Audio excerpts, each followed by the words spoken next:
Hi, I'm Cami, And I'm Brittany. and this is the Deeply Rooted Homeschool. The heart behind our podcast is to encourage and equip you as you start or continue your homeschool journey. If you're considering homeschooling or are new to homeschooling, we created this podcast with you in mind to answer common questions. If you're just finding us, you'll probably want to go back and catch up on our past episodes. Thanks for joining us today. On today's podcast, we have our friend Katelin Whiddon. I knew Katelin from college, and then when I had kids, she became our pediatrician. When she decided to homeschool at the end of last year, we got to add another dynamic to our friendship. I'm so inspired by her and can't wait for her to share the process that led her to homeschool. Welcome, Katelin. We're so glad you're here. What else would you like to tell us about your family?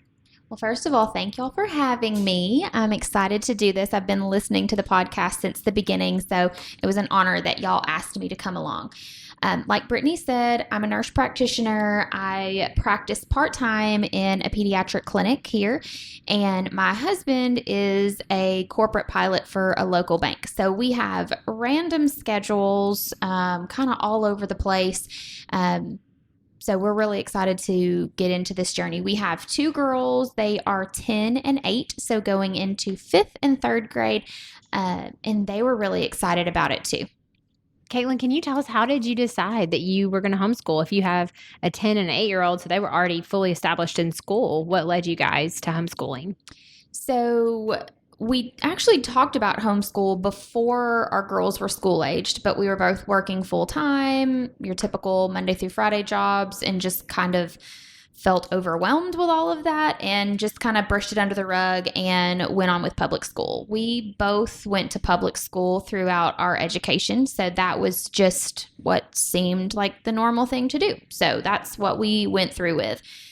And we really didn't talk about homeschool much after that point. And then this past fall, I'd been working full time. I was working on my doctorate, and my plan was, when I finished my doctorate, was to go teach full time at a local university. And my husband, he was like, you know what, we'll be fine.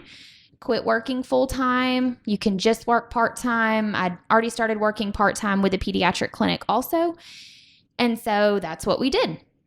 I had to give a long notice, 3 months. And so in that time, we just kind of rolled through what we had going on. And then I finished working in that clinic, was still working part-time. We actually, in January, loaded up and went to the beach for a few days with the kids. And just really enjoyed the freedom, the flexibility to go when we wanted. We pulled the kids out of school. We figured it's just a few days, they'll be fine. And got to enjoy learning with them. We stopped and went to the battleship that's in Mobile, Alabama, and got to tour that. The girls really enjoyed the history of it. They got into it, seeing where people slept and where they ate. And so it was a hands-on learning experience. Our motorhome, one of our batteries died. So Daniel actually got to sit down with the girls and teach them about batteries and how they work and positive and negative charges. And it was just a neat experience that we were having fun. We were enjoying time together as a family, but also learning together. And I remember I was actually talking to both of y'all on this trip and on the way back, okay, what are you doing? How do we do this? How would we make this work? And at the time, I'd already put in my formal application to teach full-time at the university. And I told Daniel, I was like, this changes everything. This is what I've wanted to do for 10 years. I've wanted to just work part-time in the clinic and teach full-time. This is what I've worked towards. This is the main reason that I've gotten my doctorate or working on it. And just the more things went on, we realized we're still young. When our girls are done with school, I'll still have 20 years of a career left. That's still time that when my kids don't need me as much in the home, then I can go out and let my career be number one. Right now, I feel like my kids are number one for me. And I'm still teaching part-time at the university and still working part-time in the clinic. So I still keep my skills up and get to stay in with the university, but then get to work with my kids too. So anyway, we had done all this, put in my notice to stop working full-time without really even thinking about homeschool. So it was really like, we just think about it and we're like, wow, that really was a God thing. Like, that was not our plan. Our plan was for me to quit so I could teach full time, but that just opened up that door. And this was all before COVID too. So yeah, I guess we officially pulled the girls from public school in February, again, before COVID. Our plan was to finish out the school year and then we would start them in the fall.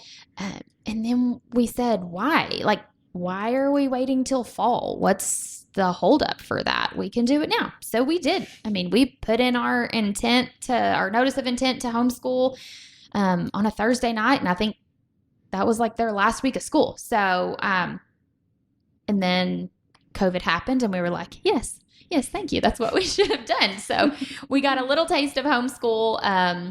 That was something that we had prayed about and kind of worked towards, instead of other people who found out Sunday night that they were going to homeschool the very next morning when the schools closed.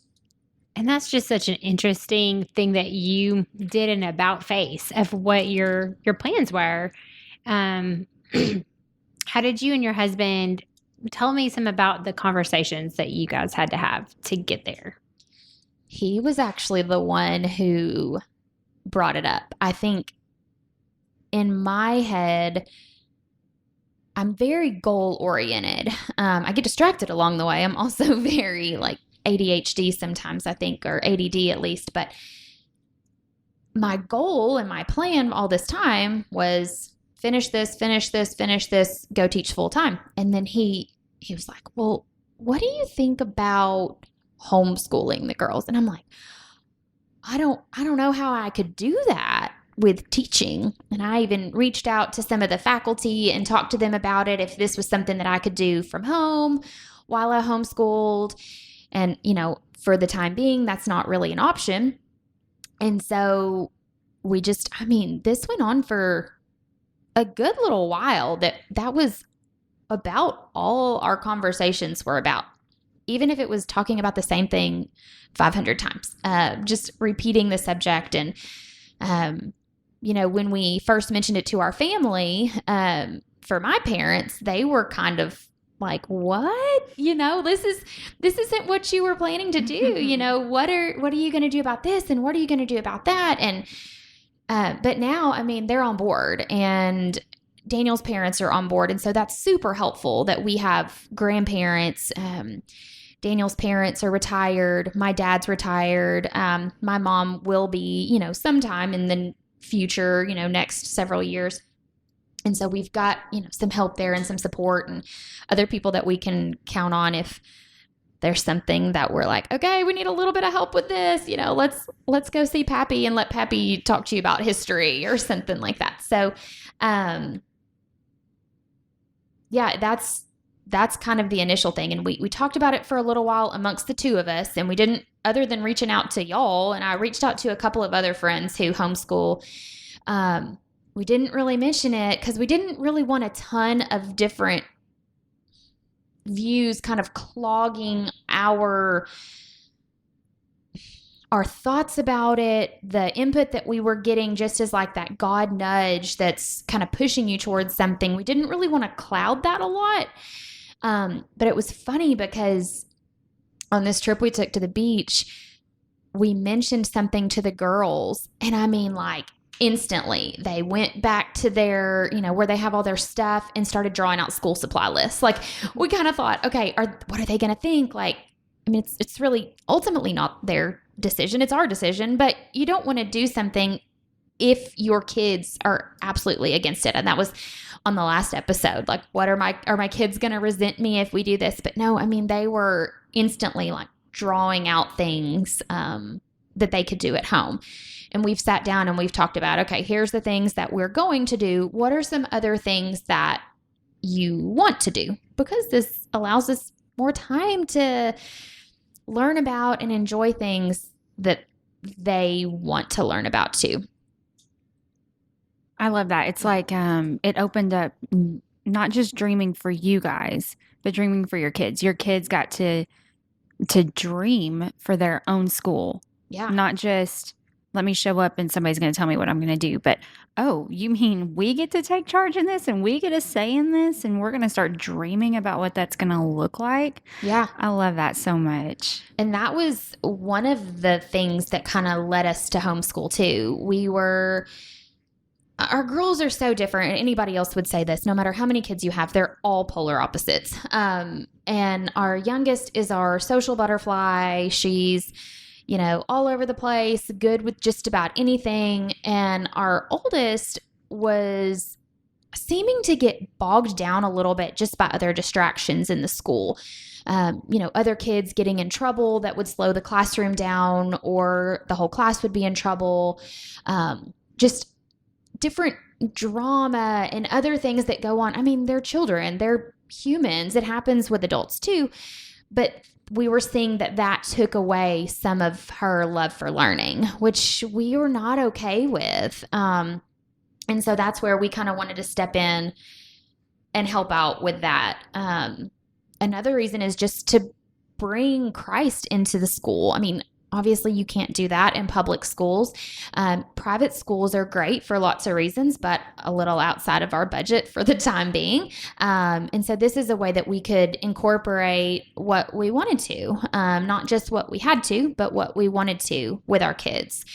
And we really noticed, I would say with our oldest, there were some other things that were going on in her grade, and then her going into middle school, things that we had heard there as well.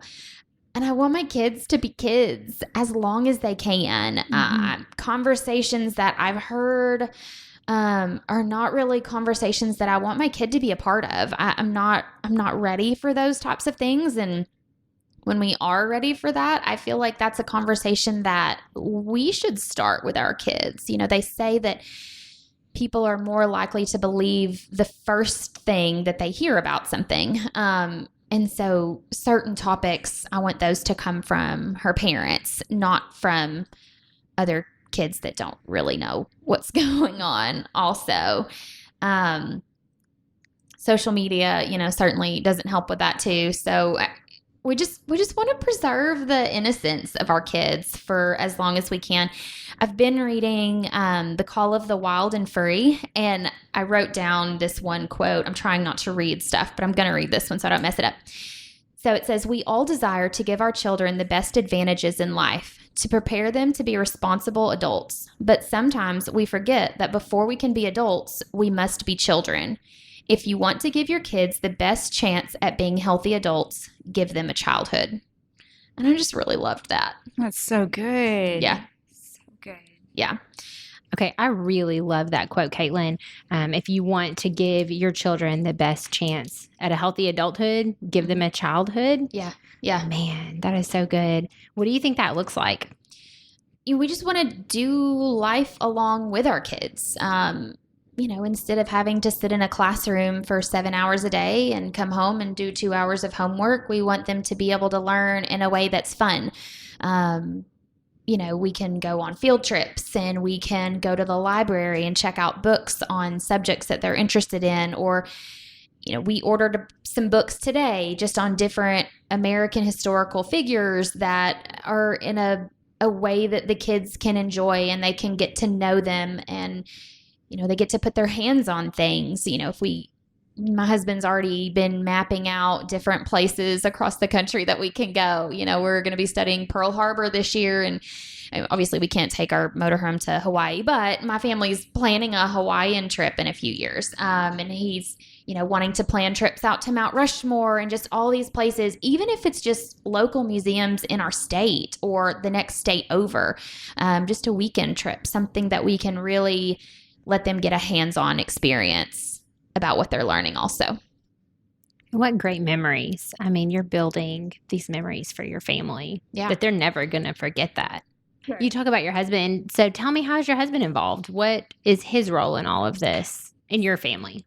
So, like I said, he was initially the one that kind of brought the homeschool subject back up into the picture. And, he's financially supportive of us. He's like, we'll do what we need to do so you can work your schedule around this. He helps out. Today, I had to go take one of the dogs to the vet. And so he did math with the girls while I was gone so that we could still have our schoolwork done in the morning so they could play with their friends this afternoon. He's a big support system. I think it was Kiki that listed that as one of her favorite school supplies, even as a supportive spouse. And that's so important because he's looking for different ways that we can learn. He's looking for different things that we can do. And like I said, he's pumped about U.S. history because it's right here and all the things that we can do with that. He's really passionate about homeschool. You guys got a little taste of how passionate he is about it. He just really wants to take charge of our girls' education and their future and just to be that role model, that support system, which in turn helps to model what they should look for in a spouse later on down the road too, to know that you deserve someone who's going to do this for your family and who's going to support you in whatever your decisions are. Yeah. Oh, that's so good. And you guys do seem like you have such a good partnership. It's not like you're the main teacher and he's, on the sidelines. Like you guys are in it together and you're all in with your kids and you have this cute, little, I don't know, system going on with your whole family. And it's really sweet to see. Thanks. Okay, so Katelin, you talk about your husband being financially supportive was one of the ways that you listed. You talked earlier about having to make some sacrifices and kind of continuing to try to figure out how to get here to where you want it to be. So can you tell us a little bit more about that? Yeah, sure. So like I said, we talked about this years ago. It just wasn't really in the books for us. I mean, we could have made it work now listening to how other people have done it. Melissa and I actually went to nursing school together and that she's working during the day and then doing homeschool at night or on the weekends and, in the doctor's office. So there's lots of ways that you can make it work. I'll still be working part-time in the clinic. So on the days that I'm working, like I said, Daniel will take over that or I'll leave assignments for the girls to work on. But other sacrifices is just, you might have to make some changes in your budget. We've really sat down and, we've been doing a program to pay things off. And when you are intentional about it and you realize, okay, every time I just go grab lunch is $10. I mean, that adds up quick if you do that several times a week. So I think if it's something that people really want to do, you can make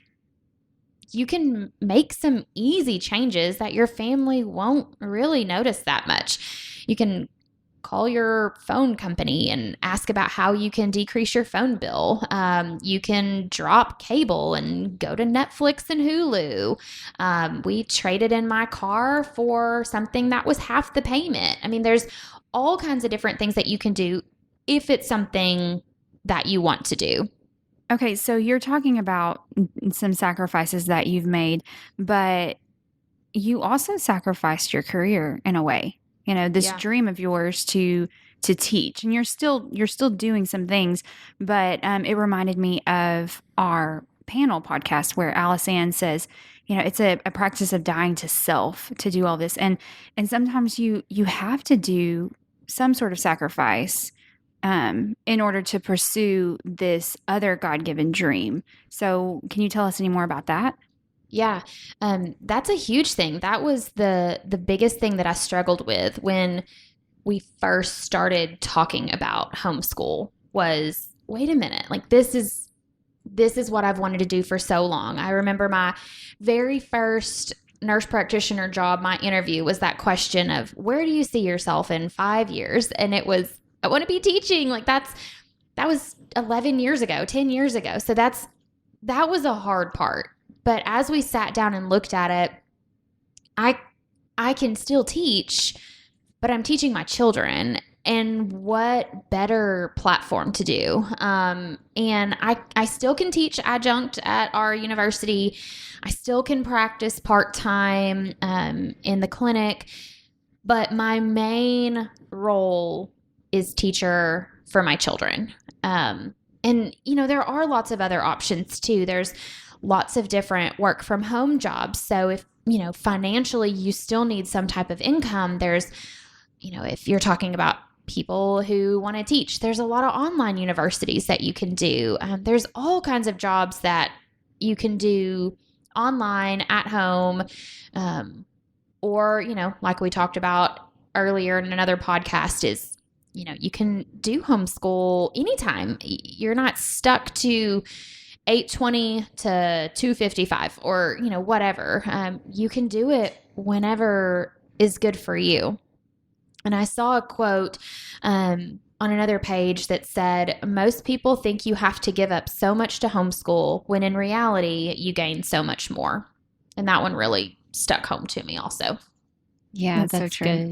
good. And so you're saying, your career dreams sort of have shifted right now. It's not that Yeah. you gave them up completely. Right, It's right. just that they've shifted for the time being. Yeah. And that includes being able to teach your kids. Right. Yeah. And I can come back to the other later. That's right. I'll still have plenty of time for that later when my main priority is not educating my children in the way that I feel like they should be and what's best for them. You've had a few months now that y'all have been homeschooling. If y'all started sort of in the middle of the semester, y'all jumped right in. Yeah. And then tell us, how was that different? How did it change your family life and your dynamics at home? What did that look like? It was like an instant stress lifted off of our shoulders. Both of our girls were playing competitive softball, so we stayed really busy with that. And, we didn't have to get up at 6:30 or 6:45 to grumble around getting ready for school, to push them out the door, to rush home after school to do homework before we had practice, eat dinner in the car so you can rush home and do this and do that and hurry up and get to bed. And everybody's cranky the whole time because you're so rushed so that you can do it all over again the next day. And, we still would get up at a decent-ish time, 8:30, sometimes sooner. Get started in the morning. We could sit together as a family and eat breakfast, even if it was Pop-Tarts or a waffle. I'm not cooking breakfast every day. That's just not me. I'm sorry. But we could sit around the table and have our morning devotional together, and then we could get started with our day, and just a big stress lifted off, that it wasn't this rush all the time, that we could enjoy time with each other. And I think it was you that had said something to me a while ago, Cami, about you get to experience your kids' best selves, not just their leftovers. And that was so true. True for me also. We're rushing around all day long, and I think our society in general is just busy, and you almost covet busyness. You see everybody else busy and think, oh, well, I should be busy too. A few weeks ago, I sat around and watched TV for a few hours, and I told my husband, I was like, I feel really guilty. I'm not doing anything. And he said, that's because you never don't do anything. Like, it's okay. I don't know what that has to do with homeschool, but anyway, it's nice just to enjoy each other and not be so stressed and so busy all the time. The freedom. That's just freedom that it brings to your family. Okay, so you just talked about the stress that was lifted off of you when you guys chose to homeschool and you really got into it. What would you say your girls would say about this new way of life for them? I think they've enjoyed it for the most part. I mean, they're still kids, and so there's still sometimes that they don't want to do certain things. Like, one of them does not enjoy writing very much, and so that one's a little bit of a push to get her to do that. But I think letting them be involved in different things, like my youngest wanted to learn about rocks. And so, we ordered her a book about rocks and a little rock kit. And my oldest has more of an interest in history. And so we ordered different books about historical figures that she can look at. So I think they've enjoyed that part. I really think they enjoyed the flexibility. I did math with my 8-year-old in the car today, learning about different types of lines and angles while we're driving down the road. So I think for the most part, they enjoy it. I think some of the stuff I mentioned with the oldest one, she hasn't had all of those things to deal with, just the distractions in a larger classroom setting. Yeah. We've taken a little break for summer, so to be continued on how they feel starting back up full time here pretty soon. Have you noticed like the stress lifted from them as far as like your schedule is looking different? It's more relaxed. You're not, moving as much around to all the different activities and things. You're able to stay in one place longer. Are you noticing any difference in them? Oh yeah, huge difference. And I think a lot of people would notice that they got to slow down with COVID, and when things shut down, so many people reached out and they're like, this is actually great. We are enjoying our kids, and our kids are enjoying each other, and they're enjoying us. And I kind of like not having to be gone 6 nights a week. And so I think that it's been a huge thing for them, actually coming back to competitive ball after all of that. They don't want to play anymore. They enjoy being at home, and they enjoy playing with their friends at home and just having downtime. I think they really appreciated all of that as well. Okay, so you talked about your girls and their interests, the flexibility that you had to go with what they were interested in. One was interested in rocks and one was interested in history, and so you really ran with that. Are you loving the flexibility that you get with homeschool now? Yeah, I think that was one of the things that was causing that loss of the love for learning, was that they didn't really have a say in it. I know our oldest would talk about working on the same paragraph for 2 weeks at school, or that they would be working on one subject for forever in class, and she knew what it was, and she was bored, and she was ready to move on. So that's the nice thing, is that you can move at their pace. There are some days that we may knock out a couple of different math lessons because it's something that we already know or something that we grasp really easily. And then there may be some that are more challenging, and it takes us a little bit longer to go through that. And that's one of the nicer things too, is that I'm there, or my husband is there one-on-one, and we can see that they either clearly get it and we can move on, or we can see that, okay, wait, like that light bulb is not on. We don't understand it. And then doing one-on-one, we can work with them in different ways so that they can understand the concept, whatever subject it is. And I'm not saying anything negatively about teachers, because I think teachers are incredible and amazing, and I'm so thankful for the work they do, but they have a classroom of 20 to 30 students. They can't work one-on-one with them. They have a huge amount of things that they have to teach the kids throughout the year. And, if a kid falls behind, then they're not always the one who can take that individual one-on-one time to work with them. And so that's really nice that we're able to do that with the girls.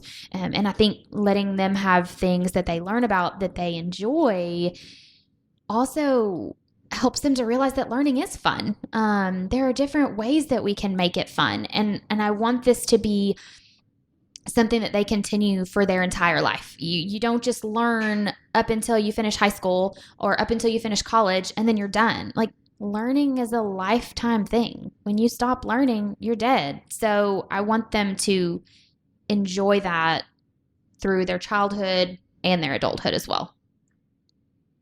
That's That's really good. Nice. Yeah. So One of the concerns, well, some of the concerns that people have about homeschooling is, what if my kids are behind? What if they're different? What if they're weird? What, all of the different varying concerns that parents have about their kids' well-being, or their, just their learning, maybe delays or whatever because of homeschooling. But you have had a lot of experience in a pediatric clinic. You have seen kids from so many backgrounds. What would you say as a professional about kids that are homeschooled? So obviously, if your kids have special needs, like I said, you're the one that's there to notice that something needs to change. Or, I think in other episodes, resources were mentioned to get your kids the assistance that they need. But,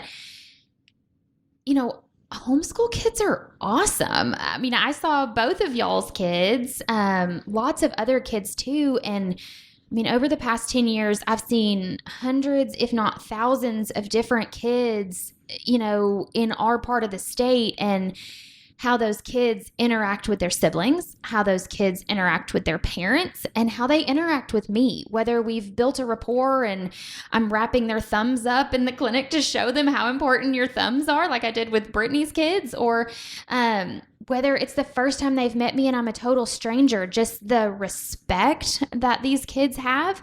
They're just so much more mature because they spend time around adults who know how to behave and who know how to act. They're not influenced only by kids their own age. They can, in their community, they can be one of the older kids in the group. And so they're helping to model that behavior for younger kids.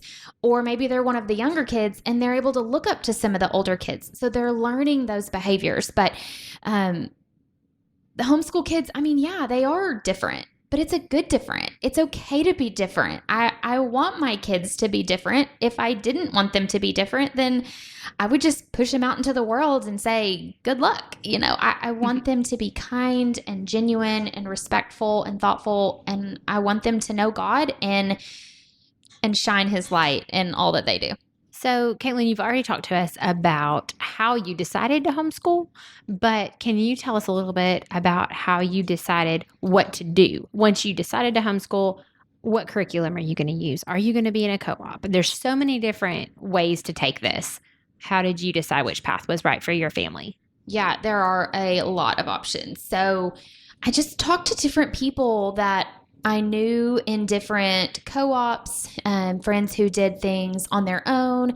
I just wanted to get input from people who had been there. These veteran homeschool moms, you guys are a fantastic resource. And I think that your scenario, your situation, that all determines what's right for you. There's not one right answer. It's just what's right for your family. For us, as a new homeschool family, especially from kids who are used to being in a classroom and around other kids, we felt like doing a co-op would be the best thing for us now, just so that we had that support system of other families. We had that community. We had that group to do life with.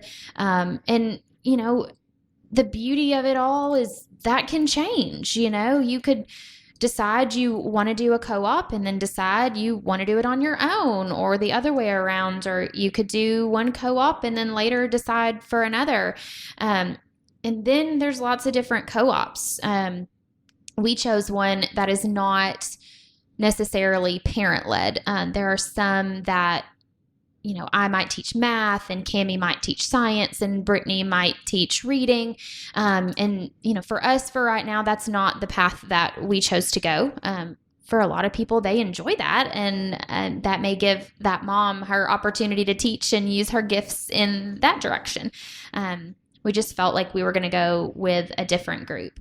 And we felt like with this format, we were able to have a little bit of a say in the type of curriculum that we chose for our kids. We have a general overview, but then we can still dig into history different ways. And math, we chose Saxon math for our girls because it was more in line with how our oldest already understands math, and it's more in line with how my husband and I learned math. And it's a script. I mean, it's super easy. We just read it out loud and read it together and then become self-directed. But if we decide that that doesn't work for us, then we can change that. We can move on to something else. So just to have the flexibility that we can kind of change curriculum as the need arises for what's best for our kids. Perfect. Yeah, I mean, that's a very good point, that you're not, just because you start this way doesn't mean you have to finish this way. You can continue to make your homeschool look however it needs to help your kids with their specific learning needs and how they learn best. Yes. Right. And I think it was Kiki a few episodes ago that said that every few years they purposefully will switch up their curriculums.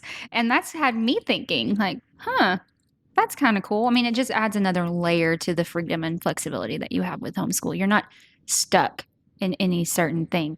You can choose it. You can choose to change it depending on your kid and the year and your family situation. If you need to go on the road, whatever needs to happen, you have that freedom. And so I love your process. Thanks. And we are enjoying that we get to learn along with our kids too.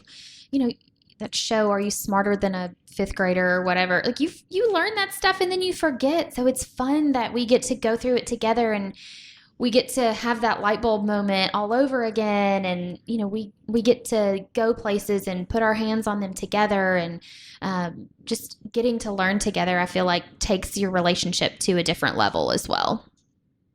For sure. Okay, so there are a lot of new families that are just deciding to homeschool because of the climate that we're in right now. And you're a little bit ahead because you decided in the spring to pull your girls out of public school and start homeschooling. So you're a little bit ahead of the curve. What advice would you give these parents that are just starting out, or maybe some that are even a little bit into it as well, but overwhelmed? So I think start simple, start small. When we first pulled the girls out, we didn't dive in head first with 10 different subjects. We did math, we did writing, spelling, reading, and a devotional each day. It was a nice little break to kind of de-school from everything that they had been doing. And now we're kind of on the tail end of summer and starting to build, gradually introducing some of the subjects back in. And it can be very overwhelming when you look at different curriculums and different co-ops and different products and all kinds of stuff that's out there. And you could easily spend thousands of dollars on stuff, equipment and curriculums and books and supplies and furniture. And I need a bigger house so I can have a homeschool room. And you don't have to have those things. We have a couple of shelves on a bookshelf we already had that has our stuff on it. We sit around the kitchen table. That's where we do our schoolwork. And just don't go crazy. Start simple. And as you find out that you might want to dig a little bit deeper, you can do that there. There's lots of resources and websites that you can buy stuff used. You can trade stuff with other families that you may know. There's just lots of ways out there to make it simple, not so overwhelming, affordable, and relaxed. And as you get to know your child's learning style and how they learn best, you'll be able to make those decisions so much easier, because you'll see something and think, oh, this looks just like something that my 10-year-old would love. Yeah. He would eat this up. Or, oh, that would not work for my 10-year-old. It's a lot easier to distinguish that once you've done it for a year or two and have that knowledge of how they really operate and what that looks like in your house. Yeah. It's really hard to start, though. That's a hard place to start. Yeah. So we actually have the privilege of having our first child on the podcast tonight. Katelin's daughter got to come with her tonight. So we were going to actually ask her a question next. What has been your favorite part of homeschooling so far? There's two. One of them is that we get to sleep in later. And the other one is that we get to do what we want to do, not like what other people do. That's so good. Those are both great answers. So my question for you is, what are your favorite school supplies? My favorite school supplies is like binders and stuff that is organized stuff. Of course it is. That's great. Me too. I love school supplies. Katelin, what are your favorite school supplies while we're on the subject? So I have a few as well. And actually, when I made some notes before she was here, I figured she would say something about organization. She loves the label maker, which she would label everything, I think, if she could. We have bins from the dollar store that we can separate out different subjects and pull those out. We bought a big dry erase board that we put in our kitchen. And I didn't, this is going to sound terrible as a homeschool mom, but I didn't want my house to look like a school. I wanted my house to look like a house and feel like a house. So we just painted the edges of it to match our decor in the house so that it blends in. And that's our place that we can do our schoolwork. But then when we're not doing school, it's still a place for a grocery supply list and our date. So we love doing that. Dry erase markers, we use those for all kinds of stuff. We've gotten big on our laminator, so we've kind of gone to town on that. And then another thing is to utilize your local library. There's so many things that you can use that aren't an additional cost.